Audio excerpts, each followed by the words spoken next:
burns like coming up, so just going to talk a little bit about neeps and tatties and a couple of great ways to serve them. So neeps and tatties, what are they?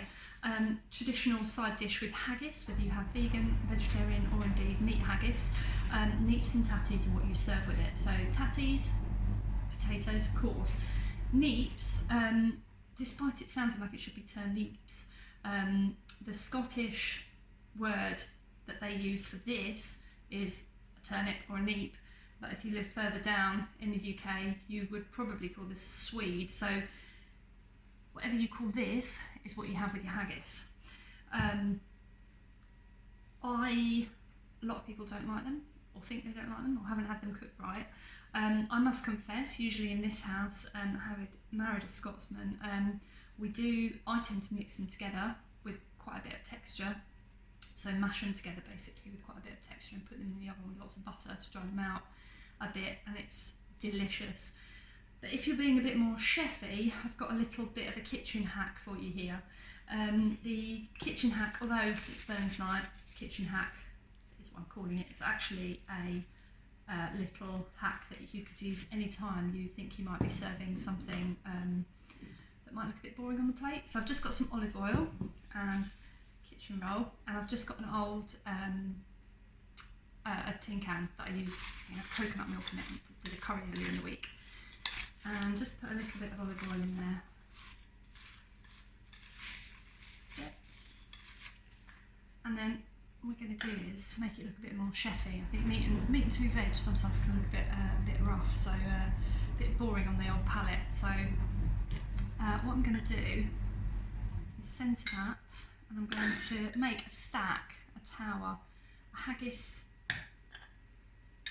neeps and tatties tower. So I've got my haggis that I've cooked in the normal way.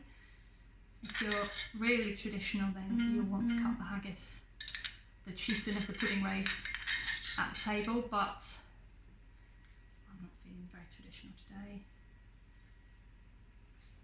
So I'll put a couple of centimetres in there, squash it down a little bit, not too much, but just so that it has a bit of a layer on it. Then neeps and tatties. So as I say, I would usually serve these mashed together unless I was being chefy. And if you're going to be chefy, then the best thing to do is try and keep them separate. So keep your potatoes nice and white, and I actually caramelise my swede a bit. So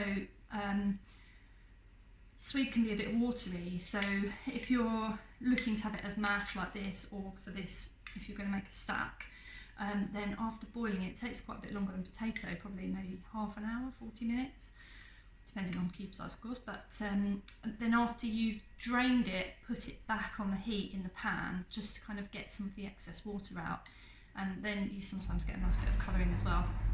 So depending on what order you want to do next, you could have a lumbre effect. You could do your haggis and then your swede and then your potato, or you could do your potato and your swede on the top. I'm going to go this way round. Squash that down. And then your tatties on the top. If you haven't done this before, it is a great way to just be a bit chefy, really. Oh, aren't you clever? No, I've just used that one. Right. Then you need a special bit of equipment. Well, I use a cocktail muddler. Just to push it down.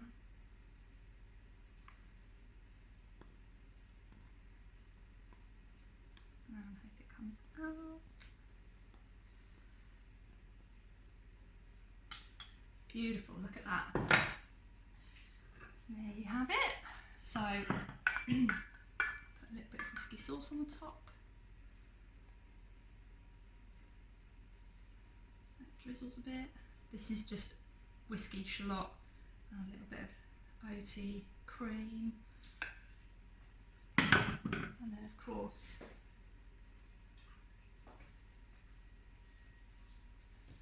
no meal is complete without some sort of herb or something a bit chefy on the top. Look at that. There you go. haggis stack. Haggis, Neeps and tatties stack. Happy Burns night.